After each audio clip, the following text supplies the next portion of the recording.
한 군데 더 보겠습니다. 요한복음 12장입니다.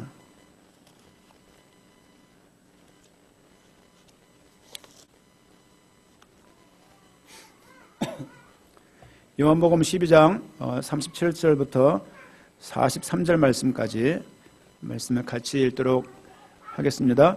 이렇게 많은 표적을 그들 앞에서 행하셨으나 그를 믿지 아니하니 이는 선지자 이사야의 말씀을 이루하심이 이르되 주여 우리에게 들은 바를 누가 믿었으며 주의 팔이 누구에게 나타났나이까 하였더라. 그들이 능히 믿지 못한 것은 이 때문이니 곧 이사야가 다시 일렀으되 그들의 눈을 멀게 하시고 그들의 마음을 완고하게 하셨으니 이는 그들로 하여금 눈으로 보고 마음으로 깨닫고 돌이켜 내게 고침을 받지 못하게 하려 함이라 하였음이더라. 이사야가 이렇게 말한 것은 주의 영광을 보고 주를 가리켜 말한 것이라. 그러나 관례 중에도 그를 믿는 자가 많되 바리새인들 때문에 드러나게 말하지 못하니 이는 출교를 당할까 두려워함이라. 그들은 사람의 영광을 하나님의 영광보다 더 사랑하였더라. 아멘. 이번 주 목사님이 말씀을 주신다 그랬는데 말씀이 연결 안 되면 어떤 말씀을 우리 성도님들과 같이 고민을 하고 기도 제목을 잡아야 될까 이런 고민을 하면서 지난주 주일을 시작했어요. 목회장에 어떤 어려움이 있냐면요, 어려움도 아니지만 어떤 기도 제목이 있냐면 말씀에 집중 못하게 해요. 말씀에 집중 못하게 하고 말씀을 가지고 살아가지 못하도록 뭔가가 이렇게 많은 문제 번잡함을 계속 주거든요. 그 싸움이 굉장히 큽니다. 그렇죠? 우리 교회는 문제가 없으니까 망정이죠. 문제가 많은 교회는요, 어떻게 목회자가 말씀을 묵상할까라는 생각이 들어요. 왜냐하면 신경 쓰는 일들이 많잖아요. 그리고 일반 직장처럼 조직화되어 있지도 않고 일반 직장 사업체처럼 이렇게 체계적이지도 않고 서론본론 결론 이렇게 딱 어떤 게 맞는 것도 아니고 또 우리겐 특별히 더더욱이나 그런 쪽에 약한 쪽이 많아서 사실은 문제가 일어나려면 한두 끝도 없거든요. 그 속에서 그 현장에 쿠바에 가 계신 분들을 생각을 하면서 그 현장에 수많은 변수 또 사역이 오래 지속되어지면서 아픈 분들이 많이 생기는 것 같아요. 보니까 그래서 아픈 분들이 많이 생기고 또 외국에 가서 아프면 참 여러 가지 골치 아프잖아요. 또 사역도 진행을 해야 되고 또 사역도 한두 주가 하는 게 아니라 거의 한 달 정도를 하는 곳이기 때문에 얼마나 이런 것 방해가 많을까라는 생각을 하면서도 한편으로는 하나님께서 또 얼마나 그 큰 은혜를 주실까라는 생각을 더블 해봅니다. 일상을 하면서 그냥 주시면 좋고 안 주시면 말고 이런 게 아니라 영적인 전쟁터이기 때문에 얼마나 그 현장에서 민감하게 움직일까 그런 생각을 해봐요. 우리는 얼만큼 그분들을 위해서 중심을 담고 기도를 할까 그런 고민도 사실 하면서 정신을 좀 차릴 때가 좀 많이 있습니다. 어쨌든 여러분들 한 주간 동안 삶을 살아내시느라 너무 수고하셨습니다. 수고하셨고 직장 속에서 또 아이를 키우면서 말씀을 이렇게 가슴에 딱 담기가 쉽지 않잖아요. 하지만 그 속에서 말씀 붙잡는 싸움들이 여러분에게 있지 않으면 계속 아이 상태에 머무는 거죠. 아이를 3명을 키우면서 아이들이 크는 것을 봐요. 지난주에 잠깐 시간을 내서 우리 가족여행이라고 말할 것도 없는데 가족끼리 좀 가까운 장소를 갔다 왔어요. 12년 만에 그 장소를 처음 갔어요. 그 장소에 딱 세워두고 사진을 딱 찍었어요. 12년 전 사진과 이렇게 비교를 해봤어요. 근데 참 많이 컸더라고요. 물론 내적인 상태는 비슷하지만 그래도 아이들이 몸이 많이 컸어요. 많이 커서 애들이 컸구나 하는 생각을 하면서도 한편으로는 또 도울 게 많잖아요. 아이를 키우면서 신앙생활 하는 것도 쉽진 않잖아요. 그렇죠? 특별히 아이를 많이 안거나 업거나 키우시는 엄마 아빠들은 믿음 포기하지 마십시오. 왜냐하면 시작하면 나중에 시간이 많이 나면 내가 이제 본격적으로 신앙생활 해야지 라는 분들이 있잖아요. 결코 어렵습니다. 왜냐하면 아이를 붙잡고 아이를 업고 아이를 안고 아이를 걸리면서 교회를 온 경험이 있어야 그 아이에게 믿음이 들어가고 또 엄마도 가장 중요할 때 믿음에 헌신할 수 있는 것이죠. 그렇죠? 아빠들도 직장이 얼마나 피곤한지, 얼마나 힘든지 모르겠다. 저도 잘 압니다. 잘 알고. 우리 대학생들은 알 거예요. 또 야근하세요? 또 학교세요? 어저께는 학교 갔다가 이 교회로 왔거든요. 무슨 민중 걸기대행지가 있어갖고 4시 반 출발했는데 왕십리에서 여기 7시 10분에 왔어요. 속초 가는데 2시간 반 걸렸거든요. 근데 여기 오는데 2시간 반 이상이 걸렸어요. 그래서 이게 직장인들이, 일반 산업인들이 믿음을 가지고 살아내기에 믿음을 잘 키울 수 있는 환경이 결코 주어지지 않습니다. 아이를 키우면서 직장생활하면서 공부하면서 믿음이 커갈 수 있는 쾌적하고 안락한 생활과 시간들과 여건이 결코 주어지지 않아요. 조금 살아보니까 바쁜 일 다음에 쉬운 일이 오는 게 아니고, 나쁜 일 다음에 좋은 일이 오는 게 아니고, 항상 나쁜 일 뒤에 더 큰 나쁜 일이 있더라고요. 항상 바쁜 일 그 뒤 가운데 더 바쁜 일이 있더라고요. 모든 게 절차로 순차에 맞게 오는 게 아니라 모든 게 얽혀가지고 함께 오는 때가 너무너무 많더라고요. 결코 믿음을 키울 수 있는 환경이 주어지지 않습니다. 우리가 싸우셔야 되는 거예요. 그렇죠? 그렇지 않으면 일상 속에서 믿음을 가지고 당대 세계복음이라는 말 자체를 담아낼 수가 없는 것입니다. 3주간 동안 계속 어떤 말씀을 드렸냐면 확증해라 말씀을 드렸어요. 내가 정말로 그리스도인 예수가 그리스도인 것을 믿고 있냐 확인해라. 왜냐면요, 주일날만 오셔서 이 말을 확인하시면 안 돼요. 저기 나와 계신 분들은 정말 억울한 분들인 거예요. 우리 일주일에 한번 생각하는데 우리의 기도를 믿고 우리의 여러 가지 그 중심을 믿고 나가서 뛰는 거거든요. 그렇죠? 오늘 말씀을 통해서 장성한 분량까지 좀 자라지는 그런 귀한 시간 되게 부탁을 드리고, 장성한 분량까지 믿음이 자라지 않으면 교회는 계속 초보적인 문제에 매여서 교회가 표류하게 되는 거예요. 갈등과 문제 속에서 교회가 계속 밥 먹는 것 때문에, 교회가 계속 나를 못 알아준다고, 교회가 계속 누가 크니 작니 자리 가지고 싸움을 싸우기 시작하면요, 교회는 한도 끝도 없습니다. 다행히도 4년 동안 교회에 있으면서 그런 일들을 안 본 건 아닌데 많이 못 봤어요. 너무 감사하다 싶고, 오늘 말씀을 통해서 장성한 분량까지 믿음이 자라가지는 귀한 시간 되기를 부탁을 드립니다. 예수가 그리스도인 것을 모르면 예수를 그리스도라 믿는 믿음을 가질 수가 없습니다. 많은 교회가 예수를 그리스도라고 증거하는 이 증거를 많이 포기하고 있고, 실제 예수를 그리스도라 믿는 믿음을 별로 볼 수가 없어요. 오늘 말씀 보니까 37절 말씀 보니까 이렇게 많은 표적을 그들 앞에서 행하셨으나 그를 믿지 아니하니. 표적이란 단어가 요한복음에 제일 많이 나와요. 성경에 많이 나오는 단어가 아니거든요. 많이 나오는 단어가 아닌데 성경에 한 59번 정도가 나오는데, 59회가 나오는데 요한복음에 성경이 총 66권이잖아요. 근데 59회밖에 안 나오는 단어예요. 이 단어가 어디에 제일 많이 나오느냐? 요한복음에 제일 많이 나옵니다. 어마어마한 많은 표적들을 행한 것들을 어떤 말까지 나오느냐? 많은 표적들을 성경에 다 기록하지도 못했다. 왜? 이 성경을 기록한 목적은 표적을 알리기 위해서 쓴 것이 아니라 예수를 그리스도라고 믿게 하기 위해서 이 성경을 기록했기 때문이라고 말씀을 주시거든요. 그렇죠? 지금 쿠바를 보게 되시면 우리가 옛날에 큰 대형 집회에서 봤던 것처럼 안진배가 일어나고 병자가 낫고 그런 집회라는 게 아니잖아요. 큰 표적이 하나도 없어요. 예를 들면 많은 집회에서 우리가 어려서 봤던 큰 집회를 통해서 큰 역사가 일어나고 예전에 했던 방언을 하고 병이 낫고 회복이 되어지고 사업이 대박이 나고 이런 게 없거든요. 그 현장에서 가장 계속 뭘 증거하느냐? 예수가 그리스도를 계속 증거하고 있는 거예요. 한 국가적인 전도를 하면서 치유를 내걸었다. 그 많은 병원들이 비웃을 겁니다. 그렇잖아요. 한 국가를 국가적인 전도를 말을 하면서 능력을 내걸었다. 인권을 내걸었다. 나라를 변화시킬 수가 없어요. 왜? 그 분야의 전문가가 얼마나 많습니까? 교회는 예수를 그리스도라고 믿는 믿음 가운데 세워진 하나님의 축복된 모임입니다.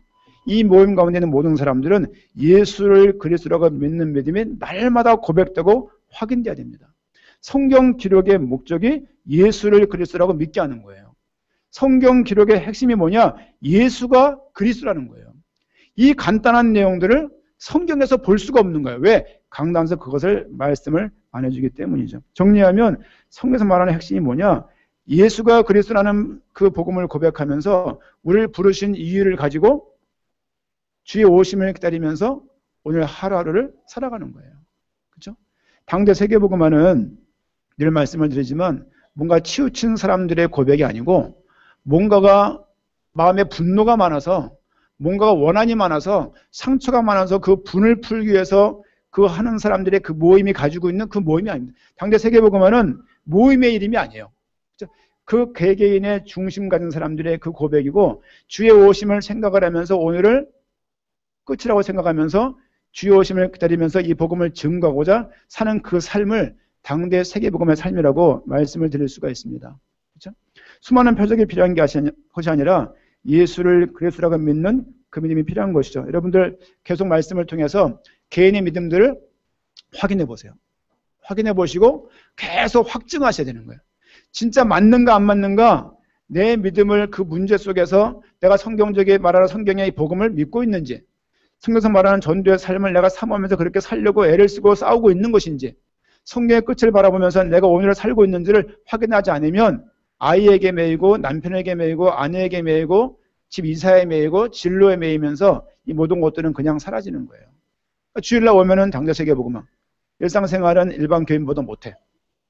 그러면요 같이 길을 갈 수가 없고 힘들어지는 것입니다. 저는 예배에 대해서 특별한 마음이 있어요. 어떤 마음이 있냐면 예배는 구별하여서 드리는 겁니다.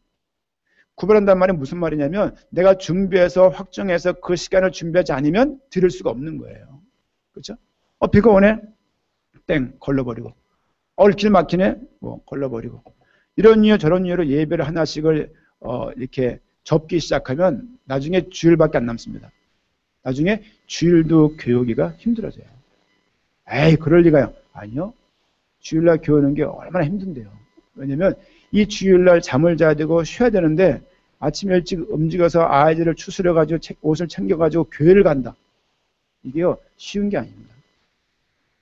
아직 어려우신 분이 계신지 모르겠는데 생각을 해보세요. 내가 지금 뭘 놓치고 있는가. 내 삶 속에서 구별해서 드리는 예배라는 그 예배가 내 삶 가운데 있는가. 당대 세계복음화는 예배를 제껴놓고 하는 게 아닙니다. 모든 예배 속에서 복음이 증거되어지고 그 복음에 증거되는 가운데 말씀을 듣는 가운데 믿음이 커지고 믿음이 커지는 가운데 바라볼 수 있는 게 당대 세계복음화입니다. 여러분들이 교회 못 오시는 분들은 영상으로 함께 하시고 정말 중심을 다해서 그 시간을 구별하여서 들으셔야 되는 거예요. 구별하여 들으지 않으면 구별되어서 부름받은 사람이 아닙니다. 그렇죠? 구원은 무엇이냐? 하나님이 구별하신 거예요. 더 엄격하게 말하면 하나님의 따로 세우시고 하나님의 선별하신 거예요. 선별하신 사람들이 구원받은 사람입니다. 선별되어서 따로 세워서 구원받았음에도 불구하고 삶을 살아가면서 많은 것들을 놓기 시작하는 거예요. 그게 제일 마지막이 뭐냐? 예배거든요. 그 예배를 놓기 시작하면요. 예배를 놓고 직장생활 해보세요. 예배를 놓고 아이를 키워보세요. 예배를 놓고 여러분 진로를 탐색해보세요. 세상 삶이 만만치 않습니다. 당대 세계복음화라는 말도 모르고 예수가 그리스도라는 말도 모르는 사람들도 구별하여서 예배를 드리려고 애를 쓰는 것을 많이 봅니다. 그렇죠? 시간 많은 사람들이 드리는 게 예배가 아닙니다. 시간을 구별하여서 내 삶을 구별하여서 예배를 드릴 수 있는 그 모습이 장성한 분량으로 나가는 사람의 자세인 거예요. 그렇죠? 언젠가부터 계속 말씀을 드려요. 구별하여서 예배를 드리세요. 그렇죠? 주중 예배는 말씀을 들을 수 있는 기회입니다. 예배를 통해서 말씀을 듣고 말씀을 들어야 믿음이 자라는 거예요. 어떤 말씀이냐? 예수 그리스도로 말미암는 그 말씀인 거거든요. 어떤 형태든지 간에 예배를 놓치지 않기 위해서 여러분이 싸우시고 애써야 당대 세계복음화가 우리 앞에 있는 현실이 되는 거예요. 그렇지 않으면 그냥 막연한 꿈인 겁니다. 되면 좋고 안 되면 말고 그거 위해서 우리가 이렇게 1억 원씩 돈을 헌신을 하면서 이렇게 고생하는 게 아니거든요. 고생하는 겁니까? 예수를 그리스도라고 믿는 믿음 가운데 당연하게 나타날 수밖에 없는 삶의 모습들이거든요. 여러분 삶 속에서 장성한 분량으로 나가기까지 믿음들이 회복되게 부탁을 드리고 오늘 말씀을 통해서 아는 것은 무엇이고 믿는 것은 무엇인지를 잠깐 말씀을 통해서 보기를 원합니다. 47절 말씀 보니까 43절 말씀 보니까 그들은 사람의 영광을 하나님의 영광보다 더 사랑하였더라. 많은 관리자들도 예수를 안다고 믿는다고 실제 말을 했지만 결과적으로 자기의 자리 때문에 자기의 위치 때문에 자기가 있는 그 위치가 그 직업이 그 직분이 쫓겨날까 봐 그 속에서 결과적으로는 믿는 사람으로서의 삶을 결단하지 못하고 결국에는 장성한 분량을 말하는 그리스도를 믿는 믿음에 머물지 못하고 아는 정도에 머물러서 그들의 삶을 살아갔음을 내용을 통해 볼 수 있습니다. 47절 말씀 보니까 사람이 내 말을 듣고 지키지 아니할지라도 내가 그를 심판하지 아니하노라. 내가 온 것은 세상을 심판하려 함이 아니요 세상을 구원하려 함이로라. 예수님이 왜 오셨냐? 사람들을 구원하기 위해서 이 땅에 오신 거예요. 재림하실 때 왜 오시는 것이냐? 이 땅을 심판하려 오시는 거예요. 그렇죠? 주의 초림은 모든 사람들을 구원하기 위해서 이 땅에 오신 거예요. 낮은 모습으로 오셨고 낮은 모습으로 오셔서 많은 사람들에게 손수 복음을 증거하셨고 12명을 택하셔서 복음을 계속 증거하고 계시죠. 다시 오신 주님께서는 이 땅을 심판하시려고 만왕의 왕으로 오시는 날이 반드시 있으실 것입니다. 그렇죠?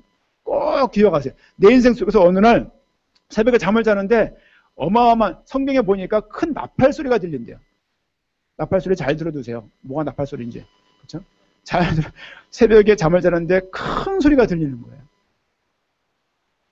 그런가 보다가 잤어. 일어났는데 남편이 없어. 애들도 없어. 끝난 겁니다. 무슨 주일날 교회에 갔는데 목사님도 안 계셔. 장로님이 계셔. 권사님도 계셔. 교인들이 왜 이렇게 없어? 주일인데 끝난 겁니다. 그렇죠? 심판주로 오시는 거예요. 그렇죠? 요한복음 7장 31절 말씀 보니까 그리스도께서 오실지라도 그 행하실 표적이 그러니까 예수님 그리스도가 오신다 하더라도 예수가 행하신 이 표적보다 더 많겠느냐 그런 말을 해요. 예수님이 얼만큼 표적을 많이 행했냐? 그리스도가 많은 무리가 그렇게 믿은 거예요. 그리스도가 오신다 할지라도 이 예수님만큼 표적을 많이 할까? 그런 말들을 사람들이 서로 나누었어요. 무슨 말이냐면요. 예수가 이 땅에 있으면서 어마어마한 표적을 많이 행한 거예요. 그리스도께서 오셔도 하나님이 땅에 오셔도 이 예수님만큼 표적을 하지 못할 거라는 말을 그들이 나눴던 것이 무슨 말이냐면요. 그 예수가 그리스도인 것을 몰랐다는 얘기예요. 성경에서는 예수를 그리스도라고 말하고 있는데 이 사람들은 어떤 고백하느냐? 그리스도가 와도 이 예수님만큼 못할 거야. 이런 말을 하고 있는 거예요. 왜? 예수님이 행하신 표적이 너무나 많기 때문인 것이죠. 이 땅에 저 어렸을 때만 하더라도요. 기도원 중심의 신앙생활을 많이 했습니다. 오살리 기도원이랄지 할렐루야 기도원이랄지 뭐 갈매사 가까운 안양에 있는 기도원이랄지 많은 기도원을 다니면서 많은 능력을 구하고 많은 응답을 구하고 많은 힘을 얻기 위해서 애썼던 것 같아요. 청년 때 신학생 때 장마철 했는데요. 삼각산에 올라갔습니다. 삼각산에 능력봉이라고 있어요. 가보셨나요? 가보신 분 있으십니까? 그 정상 위에 십자가가 이렇게 돌을 파가지고 빨갛게 그려놨어요. 이제 올라가면 서울 시내가 광화문이 이순신 장군이 보여요. 광화문이 쫙 보입니다. 장마철이니까 번개가 칠 거 아니에요. 번개가 칠 때마다 삼각산에서 남산이 보여요. 번쩍할 때. 바위산이니까 물이 안 스밀 거 아니에요. 물이 막 내려와요. 돌이 막 함께 내려와요. 나무를 붙잡고 비닐을 쓰고 기도를 하는데 이건 기도가 아니에요. 거의 악을 쓰다가 평창동 그 부천을 쭉 내려오는 거예요. 한여름인데 몸에서 김이 모락모락 나는 거예요. 그게 22, 21였습니다. 내려오면서 야 이렇게 능력받아야 되나 싶은 게 밤새 알만 배긴 거예요. 힘들어가 왜 번개는 치지 비는 오지 무섭지 물은 쓸어 내려오지 돌멩이가 굴러 내려오지 발목을 치지 이건 기도가 아니라요. 거의 악을 쓰고 막 폭포수에 매달렸던 무슨 뭐 이런 메뚜기 마냥 뭐 애를 쓰다가 진이 쭉 빠져갖고 내려오는 거거든요. 평창도에 햇빛이 쭉 햇살이 비치는데요. 이렇게 믿음 생활을 해야 되나 이렇게 응답 주시나 그런 때가 있었거든요. 그리고 거기를 못 가서 그런 행위를 못하기 때문에 죄책감에 살았던 적이 한두 번이 아닙니다. 지금 그러는 분들이 있나요? 지금 능력봉 못 올라갑니다. 그쪽 지금 입상금지 구역인데 그렇게 하면서 얻은 게 뭐냐면 왜 이렇게 예수 믿는 게 힘들지? 왜 이렇게 어떻게 하면 예수를 잘 믿을 수 있을까? 20대 때 고민이 너무너무 많았어요. 삶은 너무너무 어렵고 신학교 시절 얼마나 가난했겠습니까? 그렇죠? 밥 한 끼 못 먹어서 발버둥 치면서 얼마나 어려운지 몰라요. 더 큰 어려움은 뭐였냐? 뭘 믿어야 될지를 잘 모르겠는 거예요. 어떻게 믿어야 될지 뭔가 아는 것 같은데 그 아는 것이 내 인생을 걸만한 그 무엇이 아닌 거예요. 그렇죠? 성경에서 뭘 말하고 있습니까? 아는 것과 믿는 것을 계속 비교를 하고 있습니다. 아는 것을 가지고 믿는 것이라고, 그러니까 아는 것과 믿는 건 다른 것이기 때문에 아는 그것을 믿는 것이라 착각하는 성도들이 사실은 많은 것 같습니다. 성경 기록 목적 보니까 예수를 그리스도라고 알게 하기 위해 기록한 것이 아니라 믿게 하기 위해서 기록했다는 겁니다. 이 부분이 작은 게 아닙니다. 예수를 그리스도로 믿는다는 이 믿음은 흔한 믿음 같지만 나가보세요. 예전에 사귀던 신앙의 동료들을 만나서 한번 대화해보세요. 왜냐하면 대화가 안 돼요. 대화가 안 되고 뭔가 답답하면서 나랑 너무 다른 위치에 서 있구나가 느껴질 수가 있습니다. 일정한 기본적인 대화도 소통이 안 되고 교류가 안 될 정도입니다. 뭘 느끼냐면 이 사람 진짜 안 믿는구나. 나도 헤매고 있으면서 어떤 결론 내리냐? 이 사람 진짜 안 믿고 있구나. 그러면서 드는 질문이 뭐냐면 너는 믿어? 그거죠. 그래서 날마다 확정하셔야 된다는 거예요. 성경의 대부분의 유대인들의 내용들은 뭐냐면 항상 그들은 안다고 생각을 했어요. 성경을 많이 알았고 창출 내민신 모세경을 대부분 유대인들은 다 외웁니다. 히브리어를 가지고 성경 모세경 거의 다 외우는 사람이에요. 외움에도 불구하고 그들이 뭘 몰랐냐? 내 앞에 계신 저 예수가 그리스도인 것을 모르는 거예요. 유대인들은 전 인생을 두고 그리스도를 기다렸죠. 창세기 이후에 다양한 사건과 역사적인 일들을 통해서 온다고 하신 메시아를 계속 계시하시고 계속 표적으로 보였고 사건을 보였고 출애굽을 통해서 보였고 만나로 보였고 노뱀으로 보였고 다양한 것을 통해 보였지만 실제 그들은 주의 임재를 기다리고 있음에도 불구하고 결과적으로는 그분이 오셨을 때는 알 수가 없는 거예요. 그렇죠? 기다렸다고 말을 하지만 막상 그 메시아가 내 앞에 딱 서니까 모르는 거예요. 재림하실 때는 모를 수가 없습니다. 왜냐하면 그분이 온 지구에 있는 사람들이 알 수 있도록 오실 거기 때문이죠. 성경을 보니까 천사들과 함께 죽었던 신앙의 모든 신앙인들을 다 불러 세우고 그들과 함께 큰 나팔소리로 이 땅에 오시는 거예요. 초림은 몰랐다고 하지만 재림은 모를 수가 없는 것입니다. 유대인들은 그렇게 메시아를 기다렸지만 그 메시아가 그들이 원하는 대로 온 게 아니에요. 요한복음 보면 4장 보면요. 수가성 여인의 얘기가 나와요. 요한복음 21장에서 유일하게 예수를 선명하게 고백하면서 믿었던 기록은요. 딱 하나예요. 그 하나가 뭐냐? 사마리아 수가성 여인이 예수님을 향한 고백이었습니다. 메시아를 기다리고 있습니다. 예수님 말씀했죠. 내가 바로 그 사람이다. 사마리아 여인이 놀라서 그 지역에 뛰어들어가서 그 현장에 예수가 그리스도고 그리스도가 이 땅에 오셨음을 고백을 막 하죠. 그러나 오래전부터 봐왔던 그 예수님의 동료들, 예수님의 가족들, 수많은 사람들은 예수를 그리스도라고 믿을 수가 없었습니다. 아담과 하와 얘기를 보기 원해요. 아담은 하나님으로부터 언약을 받은 사람이에요.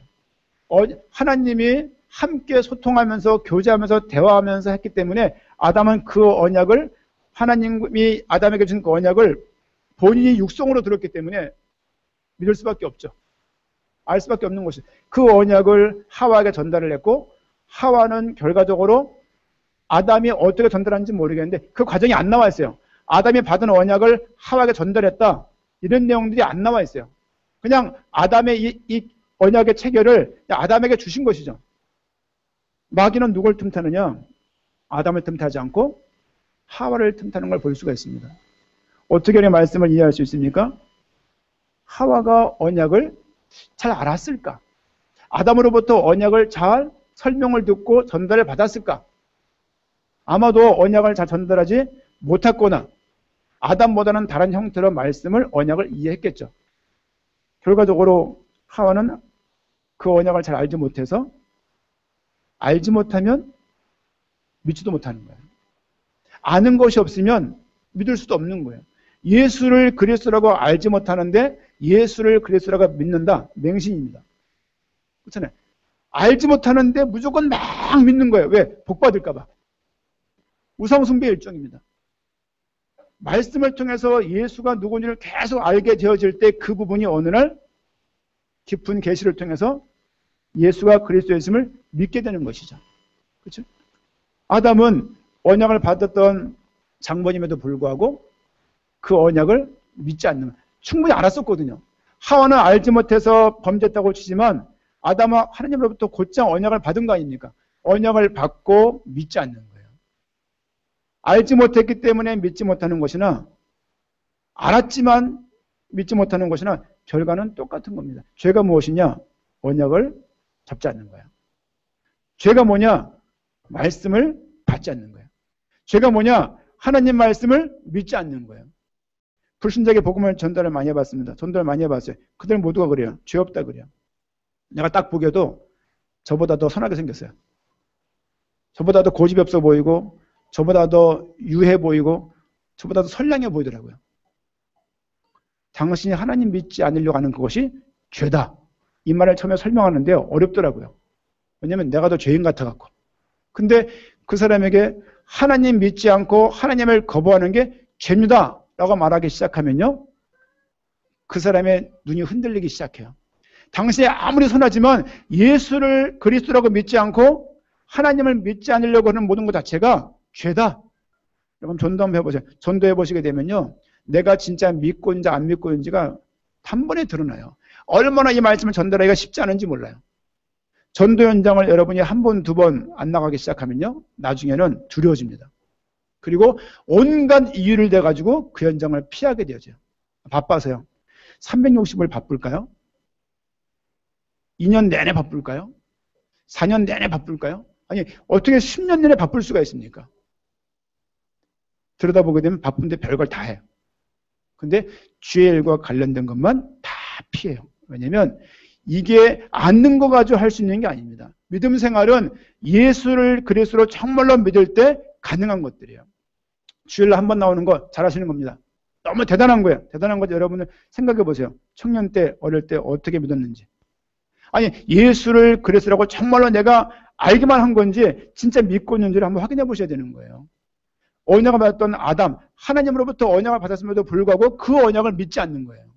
하물며 이 성경을 통해서, 목회자를 통해서 이 말씀을 듣는데 이게 믿어진다. 하나님의 계시한 것이 아니면 믿을 수가 없는 것들입니다.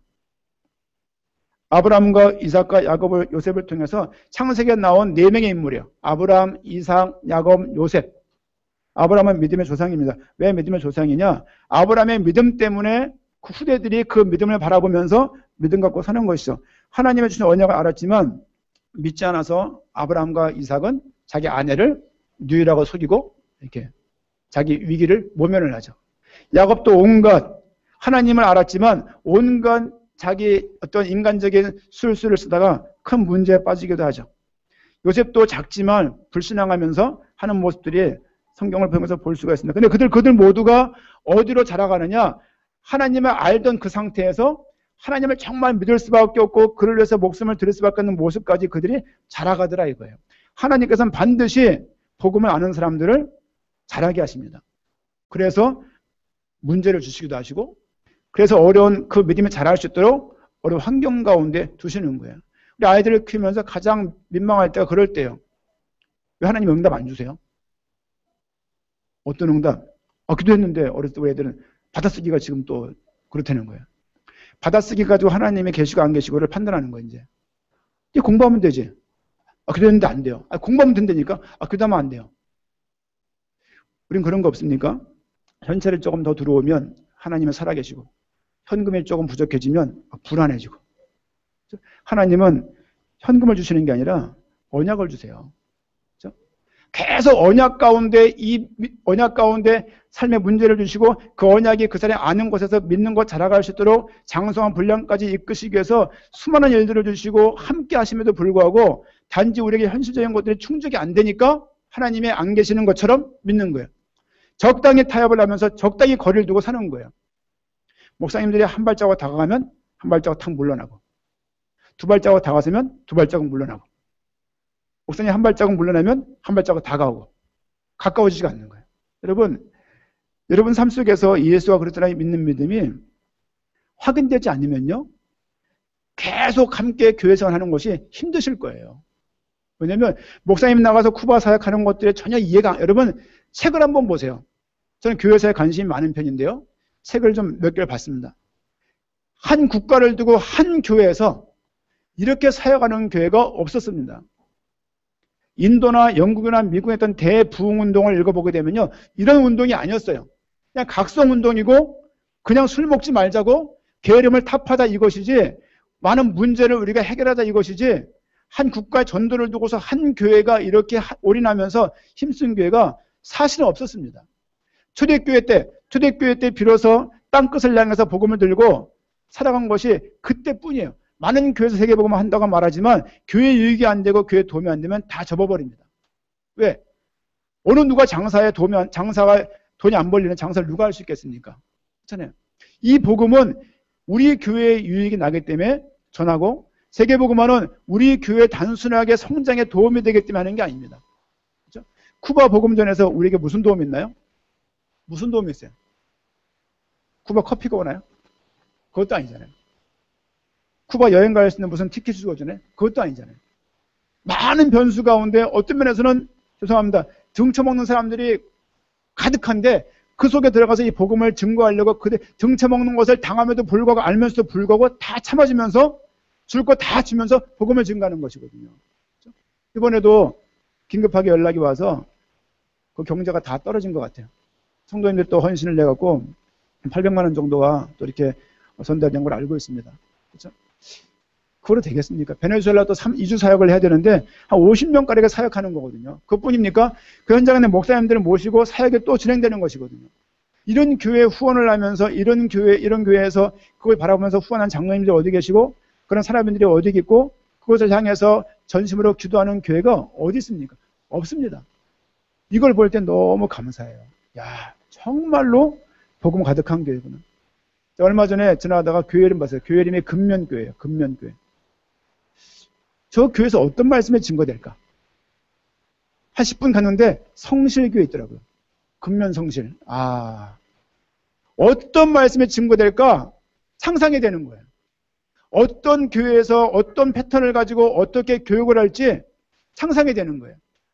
교회는 가나안 농군학교가 아닙니다. 교회는 새마을운동하는 것이 아니에요. 교회는 뭐 하는 것이냐? 예수가 그리스도임을 알게 하고 아는 그 사람들로 하여금 장성한 성장까지, 장성한 믿음까지 자라갈 수 있도록, 예수를 그리스도 믿는 믿음까지 자라가게 할 수 있도록 교회가 돕는 역할을, 섬기는 역할을 교회가 할 수 있는 것이거든요. 그렇죠? 모든 직분자들은, 모든 일꾼들은 누가 알아주길 바라지 마세요. 왜냐하면 사회에서 그게 묻어 있어요.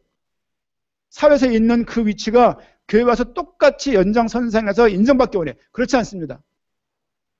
현장에서 일반 사회 속에서 아무리 성공하는 사람을 산다 하더라도 교육이 되면요, 팔 걷어붙이고 일하시는 거예요. 나 원래 물에 손 안 담가. 너희가 해. 원래 그거죠, 이제. 따지고 보면 그거예요. 누가 교회 와서 밥을 하고 싶겠습니까? 오늘 전도회 모임인데요. 밥을 주신대요. 얼마나 감사한지. 매번 밥 주세요. 왜냐면 식구니까. 먹을 식자 입구거든요. 식구 같이 먹는 거예요. 여러분, 예수를 그리스도 아는 거 너무너무 중요합니다. 우리 교회 성전에 관련된 모든 분들은 예수를 그리스도라고 다 알고 있잖아요. 그렇죠? 이 아는 것이 믿는 것으로 나아가줘야 되는 거예요. 그렇죠? 그러려면 여러분들이 정말로 말씀의 언약에 순종하시고 정말로 헌신하시고 싸움이 우리 가운데 있지 않으면 자라갈 수 있는 게 아닙니다. 오병의 사건을 요한복음 4장에서 볼 수 있습니다. 어떤 말씀 나오냐면요, 그들의 원대로 주고 그들이 마음껏 먹게 하라 그랬어요.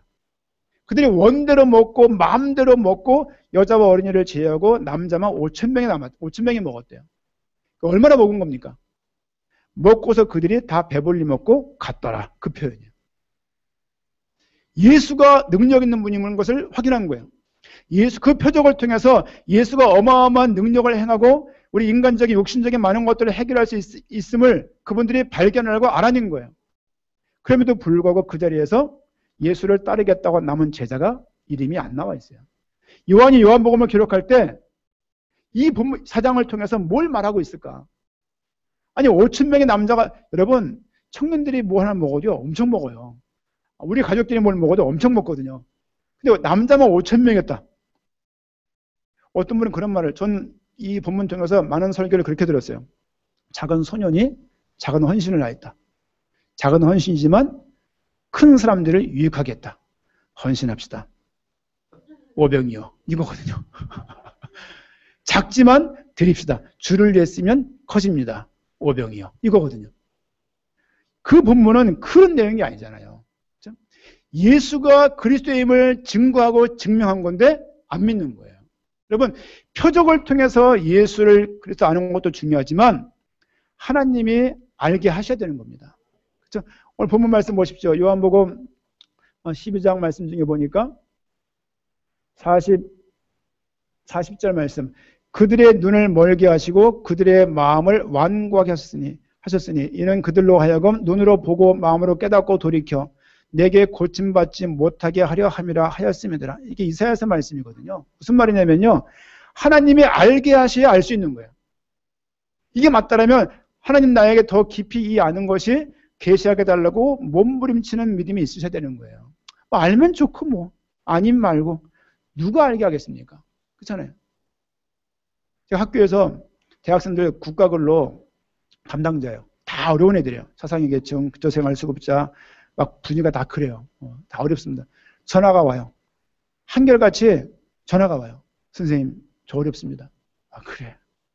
하고 왔는데 온 매무새가 너무 잘 살아. 근데 이제 말은 그래요. 뭐 와봐라. 온 거 보면은 한 번도 안 신어본 나이키를 저 신고 오고. 물론 나이키 좀 흔하지만 한 번도 안 신어봤거든요.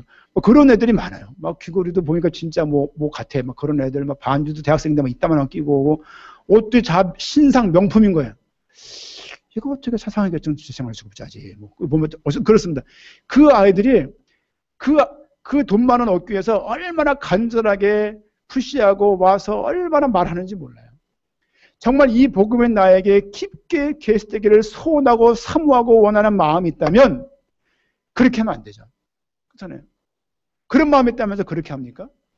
그런 마음이 있다면서 그렇게 믿음 생활의 자세를 취합니까? 그건 아닌 것 같아요. 내 삶 가운데 더 깊게 됨을 위해서 사모하고 애타하면서 기도하고 눈물을 뿌리면서 예배를 통해서 금요기도를 통해서 합심해 기도하고 이런 부분이 표가 나거든요. 근데 가면 갈수록 당대 세계보면 우리의 고백은 너무너무 크고 눈높이는 너무너무 큰데 왜 사람들에게서 이 예배가 점점 사라질까? 한국에만 있는 거잖아요. 주중 예배가요. 라고 말했습니다만 할 말이 없습니다만은. 그렇죠? 여러분 정말로 여러분 삶 가운데 말씀을 사모하면서 이 깊은 복음이 아는 것에서 깊게 믿어주도록 몸부림치는 걸 하나님이 하셔야 되는 거예요. 애쓴다고 주어지는 게 아닙니다. 하지만 정말 사모하고 소원함이 있다면 애쓰고 소원하면서 정말 이 은혜를 사모하는 마음이 모습이 나타날 거 아니에요. 왜 그 모습들을 점점점 교회에서 볼 수 없는지 그게 목회자로서 마음이 아픕니다. 어떻게 이게 뭐가 문제일까? 그렇죠? 여러분 주중 예배 함께 하자 그 얘기가 아니라 예배가 사라지고 있다는 거예요. 그렇죠? 당대 세계복음화의 모든 시작은 예배에서 시작됩니다. 왜? 그 예배에서 예수를 그리스도라고 선포하는 것이 맞다면 그렇다는 것이죠. 요한복음 11장 12장에서 나사로 얘기가 나옴을 알 수 있습니다. 한번 보겠습니다. 요한복음 11장. 뭘 계속 말씀드리고 있냐면요. 아는 것과 믿는 것은 다르다. 그 부분들을 계속 여러분들에게 말씀을 드리고 있습니다. 11장 15절 말씀 같이 읽겠습니다. 내가 거기 있지 아니한 것을 너희를 위하여 기뻐하노니 이는 너희로 믿게 하려 함이라. 그러나 그에게로 가자 하시니 안 가신 나사로가 죽을 것 같다고 전갈이 온 거예요. 근데 가까운 한 2km도 안 되는 거리에 있었어요. 2km도. 여기서 독산동 지난번 성전까지가 4km입니다. 그거 반절이에요. 2km면 충분히 예수님께서 갈 수 있는 거리거든요. 근데 그 말을 듣고도 안 갔어요. 왜 안 갔냐면 너희로 믿게 하기 위해서 안 가신 거예요. 그렇죠? 그에게 믿는 일을 주시려고 안 가신 것이죠. 16절 말씀 보니까 디두모라고도 하는 도마가 다른 제자들에게 말하되 우리도 주와 함께 죽으러 가자. 왜냐하면 나사로 있는 그 지역에서 이미 예수가 수배되어 있었기 때문에 가면 예수님이 큰 피해를 당하는 거 알고 있었거든요. 그럼에도 불구하고 도마라는 사람이 가져가서 그 가는 곳을 볼 수 있죠. 21절 말씀 보니까 마르다가 예수께 여짜오되 예수께서 여기에 계셨더라면 내 오라버니가 죽지 않았을 것입니다. 왜 안 오셨어요? 안 오셔갖고 우리 오빠가 죽은 거 아니야라고 말하는 것이죠. 23절 예수께서 이르시되 내 오빠가 다시 살아날 것이다. 예수님 말씀하는 거죠. 마르다가 이르되 마지막 날 부활 때에는 다시 살아날 줄을 내가 압니다. 이게 무슨 말이냐면요. 지금은 불가능한 거잖아요. 그거거든요. 지금은 안 살아날 것이고 주님이 오시는 그때 아마 재림을 의미합니다. 주님이 오시는 그때 당연히 살아나시겠죠라고 말하는 거예요. 이 말 자체가 뭐냐면 마르다는 예수님을 알고 있었지만 사실은 예수님을 그리스도라고 믿고 있지 않았다는 얘기들입니다. 그렇죠? 요한은 지금 그 얘기를 말하고 있는 거예요. 성경 21장, 요한복음 21장을 통해서 믿는다는 표현이 얼마나 많이 나오는지 몰라요. 신약성경에서 믿는다는 표현이 요한복음에 제일 많이 나와요. 근데 무슨 내용으로 가득하냐? 사실은 믿지 않는 거예요. 그렇죠? 믿는다고 말을 하는 것이지만 아는 건 거죠. 수학이 중요한 거 누가 몰라요? 다 알잖아요. 하십니까? 똑같은 거거든요. 여러분 글로 수영을 배울 수 있나요? 열심히 읽어보고 영상 보고 수영해 보세요. 금방 익사합니다. 여러분 예수를 그리스도로 안다는 그 의미와 예수를 그리스도로 믿는 믿음은 다른 것입니다. 그 아래 25절 말씀 같이 읽겠습니다. 예수께서 이르시되 나는 부활이요 생명이니 나를 믿는 자는 죽어도 살겠고 무릇 살아서 나를 믿는 자는 영원히 죽지 않을 것이라고 내가 믿냐라고 묻는 거예요. 뭐라고 말합니까? 이르되 주여 예수님 맞습니다. 주는 그리스도시요 세상에 오시는 하나님의 아들이신 줄 내가 믿나이다라고 말했지만 사실은 아는 거예요. 너는 믿는다고 말하지만 내가 보기에는 아는 거라는 것이죠. 여러분 예수님 믿습니까? 정말로 그렇습니까? 고민해 보셔야 되는 거예요. 확증함이 없이 길을 가시면 안 돼요. 왜냐하면 나중에 돌아오기가 너무 멀어요. 지금부터 처음에 나갈 때 지금 알고 나가지 않고 믿고 나가지 않으면 나중에 아는 그것을 믿는 것을 확인하려면요 너무 많은 시간과 많은 과정들이 필요한 것이거든요. 32절 말씀 보니까 마리아가 예수 계신 곳에 가서 배웠고 그 발 아래 엎드렸다는 얘기는요 예수님을 그만큼 존경하고 예수님을 그만큼 의지한다는 얘기예요. 이르되 주께서 여기 계셨더라면 내 오라버니가 죽지 않았을 것입니다. 마르다와 마리아의 믿음이 똑같은 거예요. 마르다는 별로고 마리아는 좋은 믿음이라고 많이 말을 하셨잖아요. 읽어보면요 둘의 수준이 똑같아요. 봅시다. 예수님이 이 말을 듣고 어떻게 하십니까? 35절 같이 읽겠습니다.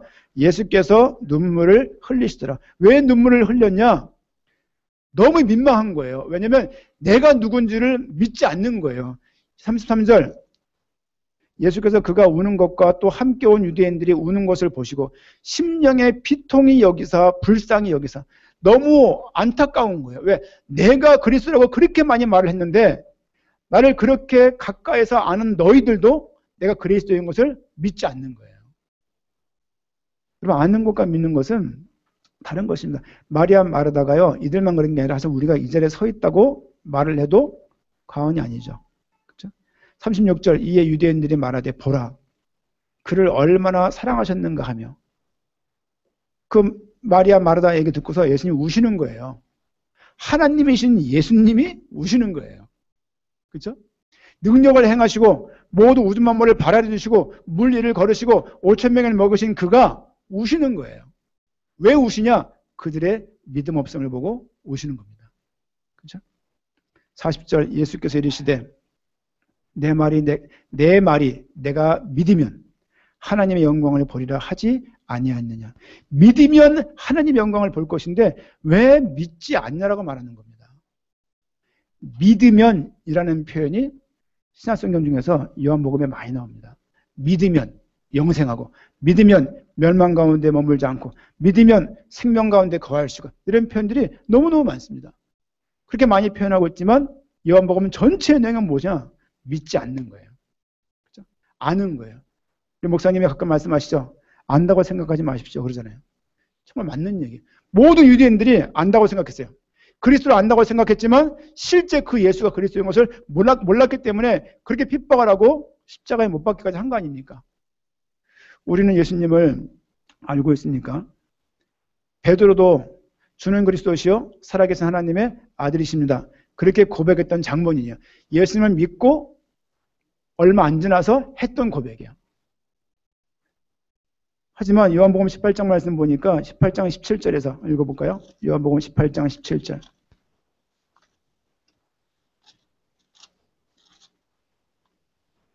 같이 읽겠습니다. 문지키는 여종이 베드로에게 말하되 너도 이 사람의 제자 중 하나가 아니냐 하니 그가 말하되 나는 아니라 하고. 제자 중에서 리더였거든요. 이 리더의 모습이에요. 3년쯤 따라다니면서 별 표적을 다 경험했던 베드로의 모습입니다. 물리를 걸으시고 별걸 다 봤어요. 오병이어를 보고 별 사건을 다 경험하고 그가 그리스도인 표적을 어마어마하게 많이 봤음에도 불구하고 결과적으로는 베드로도 믿지 않는 거예요. 25절, 27절 또다시 한번 부인을 하죠. 시몬 베드로가 서서 불을 쬐더니 그러니까 베드로가 예수님 잡힌 그곳에서 멀리 못 도망갔어요. 마음은 안쓰러운 거야. 어떡하지 하다가 나머지 11명은 다 도망갔어요. 왜? 기록이 안 나와 있어요. 예수님 잡혀간 그거 중심으로 뱅뱅 돌고 있는 거예요. 그나마 양심은 있는 거예요. 왜? 아니까. 시몬 베드로가 서서 불을 쬐더니 사람들이 묻되 너도 그 제자 중 하나가 아니냐. 베드로가 부인하여 이르되 나는 아니라 하니. 대제사장의 종 하나는 베드로에게 귀를 잘린 사람이, 보세요. 예수님 잡으러 왔을 때 얼마나 의협심이 강했냐. 칼을 뺏어가지고 귀를 쳤어요.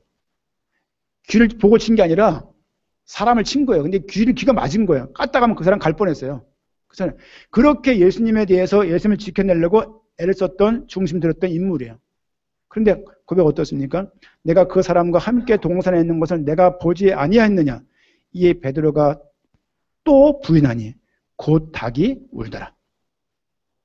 제자 아닌데요? 나 장세복 아니에요. 이러는 거예요. 예수가 그랬어. 누구시죠 그분이? 그러는 거예요 이제. 여러분, 베드로는 그동안 믿었던 겁니까? 안 겁니까? 안 것 같아요. 믿었지만 사실은 성경에서 어떤 믿음을 요구하고 있냐? 이런 걸 넘어설 수 있는 믿음을 요구하시는 거예요. 그렇죠? 그냥 예수 믿으면 우환이 없고, 예수 믿으면 사주팔자에 매이지 않고, 예수 믿으면 운명에 매이지 않고, 예수 믿으면 많은 인맥을 형성할 수 있고, 예수 믿으면 우리의 교회 보내서 착한 말 들을 수 있고, 내가 명심보감 안 가르치니까 성경을 전해야지 라고 해서 교회를 발을 들여놓고 시작하신다면요, 뭔가 크게 잘못된 겁니다. 교회 와서 착해지는 게 아닙니다. 교회 와서 부자 되는 게 아니에요. 그렇게 어려서 너무나 많은 것들을 듣고 자라서 저는 이 부분들을 걷어내는 게 너무너무 쉽지 않아요. 얼마나 그런 거를 많이 들었는지요. 결과적으로 베드로도 믿지 않죠. 또 죽은 이후에, 예수님 돌아가신 이후에 자기 일상으로 돌아가죠. 그런가 하면 사도행전 보겠습니다. 4장 12절. 사도행전 4장 12절.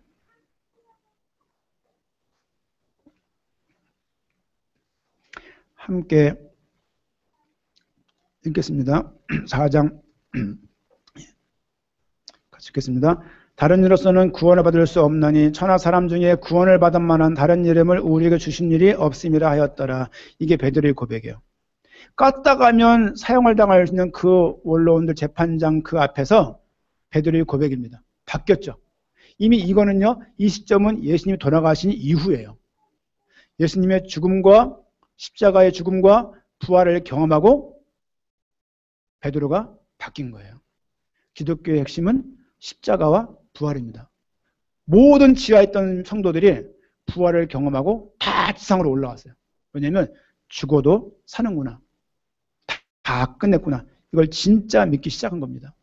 예수를 그리스도에 믿는다는 얘기는 다 끝났다는 믿음이 맞아요. 이 얘기는요, 내가 돈 벌지 않아도 돈 다 채운다는 얘기구나. 그렇게 이해하시면 안 됩니다. 예수를 그리스도로 믿는 믿음을 위해서 주님께서 모든 문제를 다 해결하신 거예요. 예수를 그리스도로 믿게 되어지면 당연히 구원받게 되는 것이죠. 근데 이것이 내가 일상적인 생활 속에서 공부를 안 하고 예수를 다 끝났다고 믿는 믿음이 가지면 공부를 안 해도 공부가 잘해진다, 그런 의미가 아닌 거예요. 예수를 믿는 믿음이 있으면 게을리게 살아도 내 삶이 유지되겠네, 그걸 말하는 게 아니에요. 예수를 그리스도로 믿는 믿음을 이루기 위해서 많은 것들이 필요한 게 아니라 너희가 예수님께 나올 수 없는 인간들이지만 나올 수 있도록 모든 문제를 끝냈다는 얘기예요. 그 믿음을 가지고 그 복음이 없기 때문에 우리 당대 세계복음을 통해서 중남미 저 현장에 복음을 증가하는 것이거든요. 여러분, 이 믿음에 대해서 생각을 한번 잘 하시고 정리를 하셔야 돼요. 아, 예수를 그리스도로 믿는다는 얘기는 다 끝났다는 얘기구나. 아, 직장이고 뭐 다 필요 없겠구나. 그게 아닙니다. 무조건 전도만 해야 돼. 그게 아니에요. 전도한다고 당사복이 됩니까? 아니요. 전체를 살리기 위해서는 성경에 말한 전도 그대로 해야 되는 거예요. 전체를 살리기 위해서 그 현장에 옥토를 찾고 합당한 자를 찾고 추수할 일꾼을 찾는 모습이 있지 않으면 수없는 사람들을 영접시키고 수없는 사람을 말씀 운동을 진행해도 가시밭이고 돌짝밭이 맞다면 생각해보세요. 돌짝밭이 이쁩니다. 평평한 밭보다 돌이 있어 보세요. 조경이 얼마나 이쁜데요. 그렇잖아요. 길가봐 사람 다니기 편합니다. 옥토밭이 뭐냐? 양분이 가득한 땅이에요. 쉽게 말하면 소똥이 가득한 땅이에요. 예를 들면 소똥이 가득하고 온갖 냄새가 진동하는 땅이라는 얘기예요. 씨를 뿌리니까 잘 나는 거예요. 그게 길가밭 돌짝밭이 오히려 예뻐 보일 수 있거든요. 근데 그걸 붙잡고서 세계복음한답시고 애를 쓰면요 골병들이에요. 저도 예전 단체에서 한 10년 이상 주중에 17개 다락방을 했습니다. 직장생활을 하면서 부교육자를 하면서 가정을 조금 챙기면서 했어요. 하면서 17개, 18개 다락방을 하면서 10몇 년을 어떻게 살아갔는지 몰라요. 그렇죠? 지금 그만큼 안 합니다. 안 하지만 너무 기대가 돼요. 하나님께서 내 현장 속에서 만날 그 옥토들. 늘 찔리죠? 너는 옥토냐? 그게 늘 찔리지만 그래도 내가 하나님께 계시받은 자가 맞고 이 복음을 믿는 자가 맞다면 날 써달라고 지금도 목회자면 기도하거든요. 그렇죠? 도마 얘기를 잠깐 보겠습니다. 그래서 뭘 말씀드리냐면요. 아는데 믿는다고 말하는데 사실은 그 아는 것이라는 말씀을 계속 드리고 있습니다. 도마 이야기입니다. 11장 16절 말씀 보니까 아까 보셨죠? 그 예수님께서 나사렛에 갈 때 가자고 선동했던 사람이 누굽니까? 도마였어요. 11장 16절 말씀 보니까 디두모라고도 하는 도마가 다른 제자들에게 말하되 우리도 주와 함께 죽으러 가자 그러는 거예요. 되게 의없이 믿고 예수를 정말로 믿는 것 같고 예수님과 동일한 마음을 가지고 있는 것 같지만 사실은 봅시다. 20장 말씀 봅니다. 요한복음 20장. 각 성전들 성경을 잘 따라오세요. 쉽지 않으시겠지만 20장 24절부터 12제자 중 하나로서 디두모라 불리는 도마는 예수께서 오셨을 때 함께 있지 아니한지라. 부활해서 왔는데 못 본 거예요. 다른 제자들이 그에게 이르되 우리가 주를 보았다고 하니 도마가 이르되 내가 그의 손이 못자국을 보며 내 손가락을 그 못자국에 넣으며 내 손을 그 옆구리에 넣어보지 않고는 믿지 않겠다라고 말하는 거예요. 부활을 안 믿는 거죠. 여드레를 지나서 제자들이 다시 집안에 있을 때 도마도 함께 있고 문들이 닫혔는데 예수님께서 오사 가운데 서서 이르시되 너희는 너희에게 평강이 있을지어다 하시고 도마에게 이르시되 내 손가락을 이리 내밀어 내 손을 보고 보세요. 예수님이 그 당시 없었는데 도마가 한 말을 기억하고 있어요. 그렇죠? 하나님 우리 속 모르겠습니까? 내 손을 보고 내밀어 내 옆구리에 넣어보라. 그리하여 믿음 없는 자가 되지 말고 믿는 자가 되라. 도마가 대답하여 이르되 나의 주님이시오 나의 하나님이시니다. 예수께서 이르시되 너는 나를 본고로 믿느냐? 보지 못하고 믿는 자들은 복되도다 하시니라. 예수님을 보면 믿을 것 같죠? 그렇지 않습니다. 30절 예수께서 제자들 앞에서 이 책에 기록되지 않은 다른 표적도 많이 행하셨지만 이 요한복음을 기록한 목적은 성경을 기록한 목적은 예수를 그리스도로 믿게 하기 위해서 기록했다라고 내용을 쓰는 겁니다. 도마가 믿음이 있는 것 같았지만 사실은 믿음이 없는 거예요. 우리는 이런 분들이 많이 있을 수 있고 저부터 포함해서 이런 모습 가운데 살아갈 수가 많죠. 믿는다고 하지 말하지만 작은 문제만 와도 크게 자빠지는 거예요. 나를 알아줬네 못 알아줬네. 나를 어떻게 생각하냐. 그런 거죠. 우리도 주와 함께 죽으러 가자고 말했지만 사실은 믿지 않았던 것. 지금 봤던 아담과 하와부터 봤던 도마까지 이르기까지 몇 인물 사건들을 봤는데요. 전부 다 믿는다고 본인들은 표현을 하고 있지만 성경에서는 그들을 믿지 않는 자로 규정하고 있어요. 우리의 믿음도 이와 같을 수 있죠. 저는 근래 고린도서를 읽으면서 많은 걸 좀 봤습니다. 고린도 교회는 알고 있지만 믿지 않는 교회였어요. 처음 출발부터 우수하게 출발했습니다. 브리스가 부부를 통해서 바울의 동역자 같은 사람이고 바울이 어느 지역을 보내도 마음이 조리지가 않는 거예요. 왜? 똑같이 말할 수 있는 사람이니까.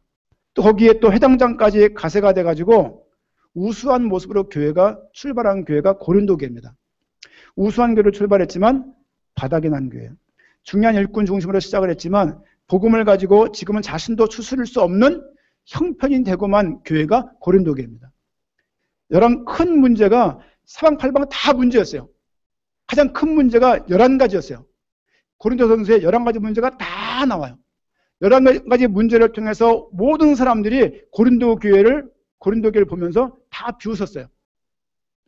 가장 큰 교회였지만 바울이 개척한 교회 중에서 제일 큰 교회가 고린도 교회예요. 하지만 가장 큰 웃음거리가 되어버린 고린도 교회였습니다. 어느 누구도 그 교회를 세워낼 수가 없는 거예요. 왜? 예수를 그리스도라고 믿는 믿음이 이미 사라졌기 때문에 그런 거예요. 중요한 조직 가지고, 중요한 힘 가지고, 중요한 인권, 인력 가지고, 중요한 시스템 가지고 교회를 세울 수 있는 게 아니죠. 그들이 알고 있던 복음은 그들이 믿고 있던 그 그리스도가 아니었기 때문이에요. 그들이 믿던 하나님을 이미 잃어버린 거예요. 교회가 갈라지고, 교회 우상숭배가 가득하고, 교회 음행이 가득하고, 계모하고 잠자리를 하고, 그런 교회가 고린도 교회였습니다. 교회 내에서 서로가 소송하고, 서로가 싸우고, 또 앞에 있는 사도를 인정하지 않고, 교회가 엉망진창이 되어버린 거예요. 그 이유가 뭐냐? 예수 그리스도를 그들이 아는 믿음 가운데 있다가 그마저도 믿음으로 자라지 못했기 때문에 그렇습니다. 시사하는 바가 크죠? 우리는 어떻습니까? 우리가 알고 있는 복음은 도대체 어떤 것입니까?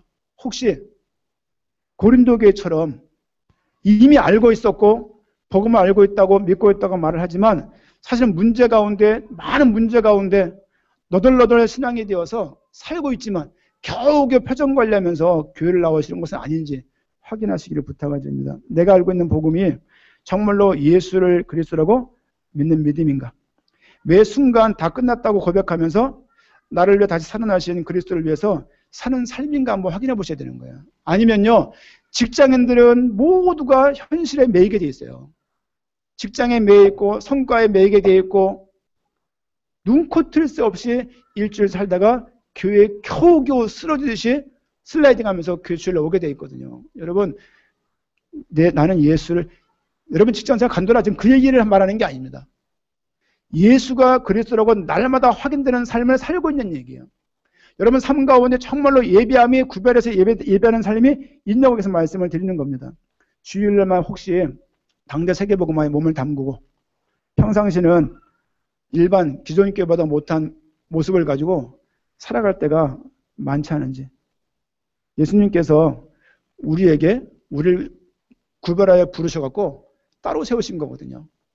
따로 세웠을 때는 왜 그 이가 무엇일까를 생각을 해보셔야 돼요. 인생을 많이 살았으니까 단순한 경험으로 통법으로 재지 마시고 곰곰이 고민해 보셔야 되는 거예요. 그렇죠? 나는 나이가 80이지만 정말로 예수를 그리스도로 믿고 있는가 고민하셔야 돼요. 인생 그렇지 뭐가 그래요. 그렇게는 예수가 그리스도가 여러분에게 진정한 주가 맞다면 우리의 인생은 하나님께 쓰임받을 수밖에 없고 하나님을 향하여서 우리의 인생을 드릴 수밖에 없는 삶이 날마다 지속되게 되어 있는 것이죠. 쿠바에서 외부와 소통도 없이 한 달 정도 진행되고 있습니다. 국가적인 전도 말로만 듣던 거예요. 사실은요, 야당 여당 전당대회보다 너무 작은 모임이에요. 작은 교회 수련회보다 너무 작은 모임이에요. 국가적 전도인데 겨우 몇 개 교회 순회하고 120명 모였어? 라고 생각할 수 있겠지만 이 일 이후에 한번 보세요. 이 모임을 통해서 쿠바가 어떻게 되어지고 당대 세계복음화가 얼마나 앞당겨지는지 한번 보세요. 아놀드 목사님뿐만 아니라 수많은 목사님들이 그 현장에 서게 될 것이고 그 위에 벌어진 일들을 보게 될 것입니다. 그 일 중앙에 누가 서 있냐? 우리가 서 있는 거예요. 여러분의 금식이, 여러분의 정식기도가 그런 의미인 것입니다. 그렇죠? 누가 돈을 주면서 하라고 해도 할 수 없는 일들이에요. 시간이 길어지면서 많은 사람이 아픈 가운데 있어요. 몸살이 오고 감기가 걸리고 무슨 이상한 질병에 걸리고 속출하고 있지만 또 이런저런 방해가 많고 많은 변수 속에서 진행하고 있지만 우리의 헌신을 통해서 그분들이 그 현장 속에서 영적인 싸움을 싸워내고 있는 것입니다. 볼 때마다 사실은 그 오실 때 플랜카드를 이제 크게 해가지고 이렇게 하고 싶은데 그건 뭐 민폐 같고, 그렇죠?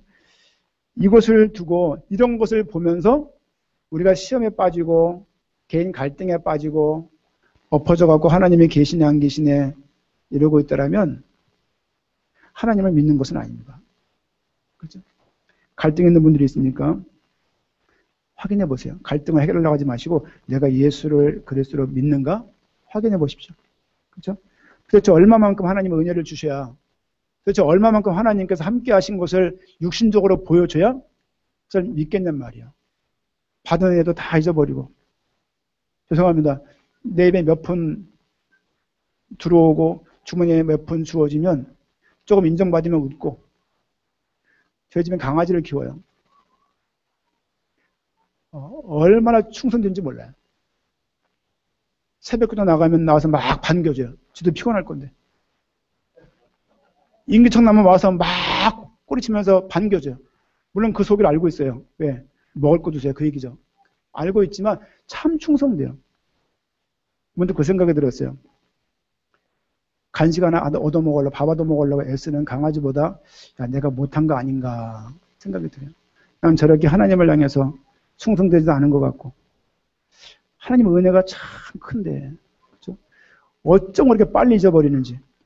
여러분 인생을 여러분 스스로 살아왔다고 생각하십니까? 아니요. 고난 가운데 있다 할지라도 하나님께서 그 가운데 함께하고 계십니다. 교회의 선명한 복음이 사라지고 복음을 전하는 목회자도 사라지고 오로지 공동체만 텅그러니 남아서 교회랍시고 막 진행되고 있고 운영되고 있는 거예요. 그렇죠? 이런 교회, 이런 목회자를 대하지 않고 당대 세계복음화를 향하는 교회, 성도, 목회자를 대하고 있다는 것은 큰 축복입니다. 이 가운데 있는 것 자체가 여러분을 따로 세우신 거예요. 따로 세운 게 맞다면 따로 세운 자로서의 믿음을 여러분들이 확인하셔야 되는 거예요. 따로 세운 자로서 선별된 사람으로서의 믿음을 가지고 살아가셔야 되는 거예요. 이전과 똑같은 믿음을 가지고 똑같은 자세를 가지고 똑같은 생활 체계를 가지고 살아가신다면 하나님을 믿는 게 아닙니다. 아시는 거예요. 아는 거 가지고 사람들을 구원시킬 수 없습니다. 아는 거 가지고 내 인생을 올인할 수가 없는 거예요. 아는 것에 가지고 내 인생을 드릴 수가 없는 것입니다. 여러분, 예수를 그리스도를 믿는 믿음이 회복되게 부탁을 드리고 확증하시게 부탁을 드립니다. 전혀 믿음이 자라지도 않고 복음에 증거되지 않는 강단 속에서 말씀 받을 수도 없는 처지의 교회임에도 불구하고 그래도 교회를 지켜야 한다면서 교회에 머물러 있는 성도들이 많이 있어요. 외부에. 누가 교회를 지켜요? 강단에 응답도 없고 은혜도 없어요. 복음도 아니야. 교회를 떠나면 죄 같아. 벌 받을 것 같아. 그러니까 교회를 막 지키는 거야. 그냥 몸이 나가주는 교회를 지키는 거야. 그러니까 교회를 누가 지켜요? 하나님의 교회를 지키지. 우리가 교회 지키는 게 아닙니다. 하나님이 그리스도께서 교회의 머리입니다. 하나님이 교회를 지키시는 거예요. 내가 나가면 배반 같고 내가 나가면 교회에 큰 무슨 저주받을 것 같고 내가 했어야 그래도 저 목회자를 위해서 저 교회를 두고 막 기도하는 것이 신앙의 전부인 것 마냥 누가 그렇게 만들었습니까? 복음에 따르면 그럴 수가 없습니다. 여러분, 우리 교회는 죄송합니다. 그런 교회 같은 길에 가고 있는 교회가 아니잖아요. 예수를 그리스도라고 말하고 교회의 머리가 그리스도인 것을 알고, 그렇죠? 적당히 교회에 아무런 기대가 없고 교회에 아무런 믿음도 없는데 아무런 소망도 없는데 버티는 거예요. 버텨주는 게 신앙인 것 마냥, 버텨주는 것이 목회자에게 예인 것 마냥 적당히 헌신하고 떠나려니 이루는 인간관계가 너무 아쉽고, 왜? 우리 아이들 또 새로운 데 적용하려면 힘들고, 그러니 그 가운데 적당하게 불편함을 감수하면서 반포기하고 신앙생활이라고 하고 있는 게 신앙생활이란 말이에요. 그런 사람이 얼마나 많은지 모릅니다. 그렇죠? 옴짝담짝 못하게 만들어놔요. 떠나면 벼락에 떨어질 거야. 떠나면 너희 후대가 잘 되나 봐라. 이런 말들을 얼마나 당세보고 오면서 들었는지 몰라요. 정말 나쁜 사람들이에요. 왜냐면 직장에서도 안 그래요. 축복해주고 박수해야 될 거 아니에요. 새로운 길을 가는데. 같이 있다가 떠났다고 배신자라고 그러고 막 이상한 음모할 내용들을 만들어내고 확인도 안 되고 내용도 모르는 것을 막 살포해버리고. 여러분, 교회 생활은요, 아유, 지금 힘들지만 어느 날 좋은 날 오겠지. 그렇게 해서 버티는 게 신앙생활이 아닙니다. 예수를 그리스도로 믿는 게 믿음이고 그 믿음 갖고 사는 것이 믿음 생활이고 신앙생활입니다. 하나님 우리의 십자가와 부활로 우리를 구원하셨고 우리를 예수를 그리스도에 믿는 믿음 가운데 우리를 부르셨습니다. 고린도전서 1장 17절 말씀 보니까 같이 보겠습니다. 말씀을 정리하면서 고린도전서 1장 17절. 그 문제 많은 교회에 바울은 뭐라고 말하고 있습니까? 고린도전서 1장 17절. 함께 읽겠습니다. 그리스도께서 나를 보내심은 세례를 베풀게 하려 하심이 아니요 오직 복음을 전하게 하려 하심이로되 말의 지혜로 하지 아니함은 그리스도의 십자가가 헛되지 않게 하려 함이라. 세례 베풀려고 온 것이 아니라 내가 나한테 세례 받으려고 막 애를 쓰는데 세례 받으려고 오신 것이 아니라 오직 복음을 전하게 하시려고 보내셨다. 말의 지혜로 하지 아니함은 그리스도의 십자가가 헛되지 않게 하기 위해서 말로만 하는 게 아니라 실제 바울은 그것이 헛되지 않은 것을 알게 하기 위해서 그런 삶을 살았던 것을 알 수가 있습니다. 기억나시죠? 4장 9절에서 끄트머리에 서 있는 것처럼 늘 살아갔어요. 비천한 가운데 비천하게 살아가면서도 자기 믿음을 포기하지 않았죠. 4장 11절 말씀 보니까 정처가 없대. 갈 곳이 없는 거예요. 다 큰 성인이 갈 곳이 없는 거예요. 쉴 곳이 없는 거예요. 왜? 그렇게 복음을 헌신하면서 오르내면서 증거한 것입니다. 4장 12절 말씀 보니까 모욕을 받고 박해를 받고 4장 13절 말씀 보니까 더러운 곳에 서서 만물의 찌꺼기가 되어서 내가 삶을 살아왔지만 환난과 핍박이 너무너무 많았지만 하나님이 예수가 그리스도인 것을 증거 안 할 수가 없는 것이라는 것이죠. 여러분, 믿음은 말로 하는 게 아닙니다. 믿음은 돈으로 하는 게 아닙니다. 헌신 많이 하세요, 돈으로. 하지만 그것으로 대표할 수 있는 게 아닙니다. 우리의 몸을 드리고 우리의 인생을 드려야 되는 것이에요. 직장인은 직장 현장 속에서 당대 세계복음의 중요 일꾼으로 살아가야 되는 것이고 학생들은 학교 현장 속에서 당세복의 중요 일꾼으로 살아가야 되는 것이에요. 전부 다 중남에 나가자 그 말씀을 드리는 게 아니라 저기 나간 저분들을 이해하신단 말이에요. 그리고 여기 계신 모든 분들이 동일한 중심을 가지고 동일한 축복 가운데 머무르는 것이 우리 이곳으로 부르신 이유이십니다. 복음 때문에 이렇게 바울은 살아갔습니다. 예수를 정말 믿으면 이렇게 살아갈 수밖에 없는 것이죠. 말씀 두 구절만 보고 마치겠습니다. 갈라디아서 말씀 보겠습니다. 갈라디아 2장 20절.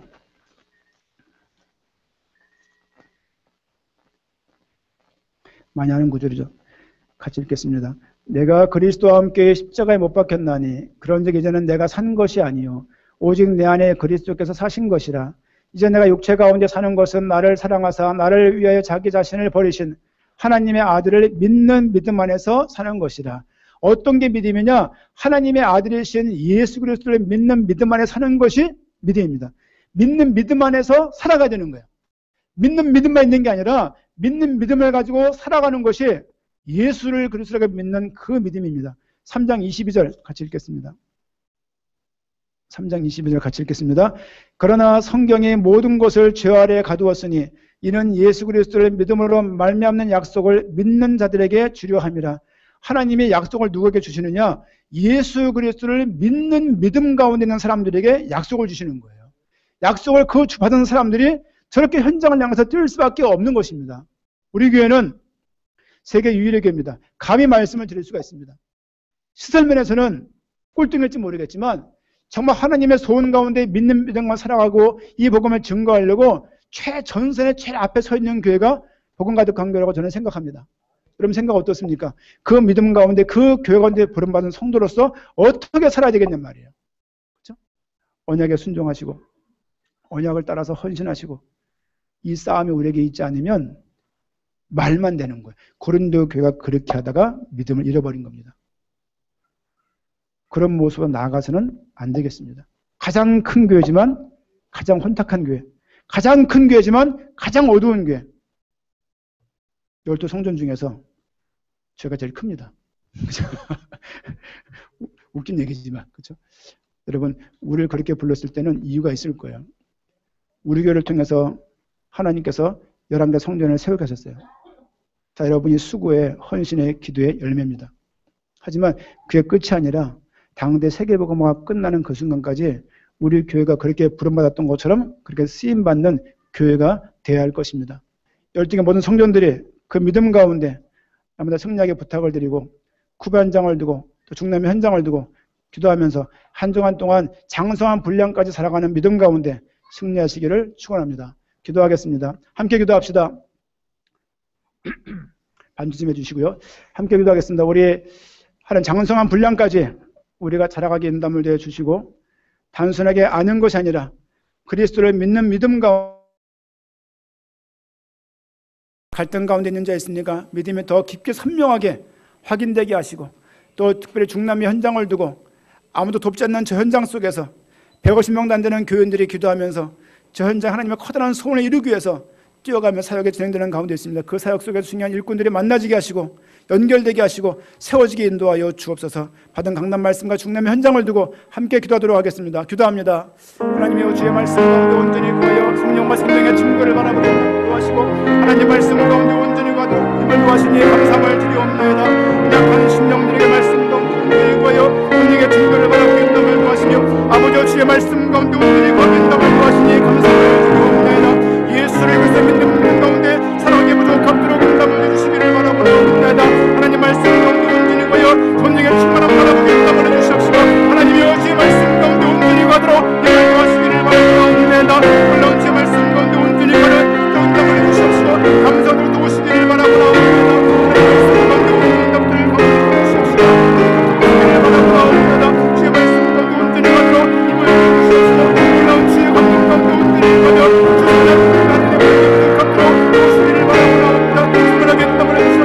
하나님 말씀 가운데 온전히 구하도록 힘을 구하시기를 바라옵나이다. 성령과 생명의 증거를 바라보는 인담을 주시옵소서. 하나님 말씀 가운데 온전히 주시옵시고 놀라운 주의 권능 가운데 온전히 구하는 성령의 충만함 바라보게 부족함도록 도우시기를 바라옵나이다.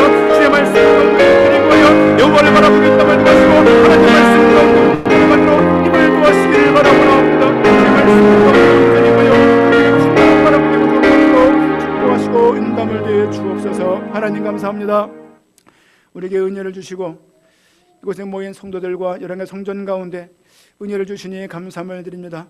강단을 통해 증거된 말씀이 그들에게 말씀이 새겨지게 연담을 도하시고 담겨지게 연담을 되어 주셔서 한 주간 동안도 장성한 분량에 이르기까지 도전하며 영적인 싸움을 싸우기에 부족함도록 함께하여 주옵소서. 개인 문제 빠진 자 있습니까? 믿음 가운데 일어나게 연담을 도하시고 예수를 깊게 믿음 가운데 계시되는 믿음 가운데 당대 세계별 쓰임받는 일꾼 되게 연담을 되어 주시옵시고 하나님 부름받은 성도로서 따로 세움받은 성도로서 승리하는 삶이 되도록 축복하여 주옵소서. 감사하며 예수님의 이름으로 기도합니다. 아멘.